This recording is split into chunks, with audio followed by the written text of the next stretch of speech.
So you have set aside your emergency funds, you have insured yourself, and you have set aside enough money to start investing. So what's next? So here are 5 simple investing tips for you to get started on your investing journey.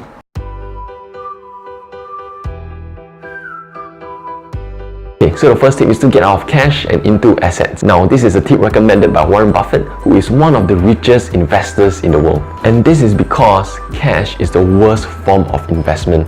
Why? Because it depreciates over the years. It is a guaranteed loss. And this phenomenon is called inflation. Take for example your chicken rice. 5 years ago, it was $1. Today, it's around $5. Can you imagine 5 years later, how much will it be? This is why anytime you have excess cash, it is best to start investing in income-producing assets like your stocks, your properties, and even funds. The next tip is to invest for the long term. We all know that it's normal for the stock market to go up and down.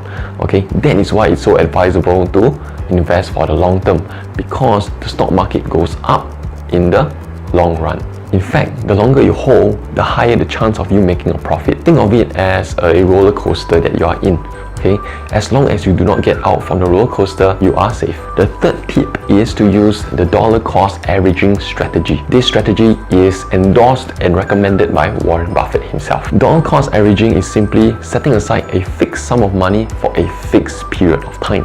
For example, $100 per month every month. So this strategy is recommended because it prevents you from making decisions based on your emotions, allowing you to profit irregardless of market conditions, as it naturally helps you to buy low and sell high. So the fourth tip is to diversify. Never put your eggs in one basket, because if you put all your eggs in one basket, and if that basket drops or falls, all your eggs will be smashed. This is why you can consider investing in funds where they invest in various asset classes such as gold, bonds, properties, stocks. These are the types of asset classes that funds invest in. By investing in different types of asset classes, you are actually spreading your eggs into many different baskets, so you don't have to worry if one basket falls. So the last tip is to start early.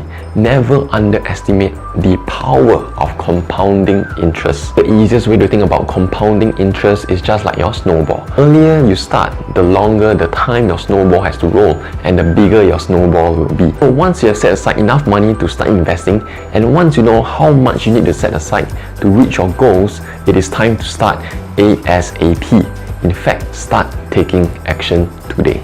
I hope these 5 tips has helped you gain a better understanding about investments, the mindset that an investor should have, and the strategy investors use to start investing. I'll see you guys soon and have a great day. If you found this video useful, do like and share it with your friends. And if you want to see more videos like this in the future, do like my Facebook page and subscribe to my YouTube channel.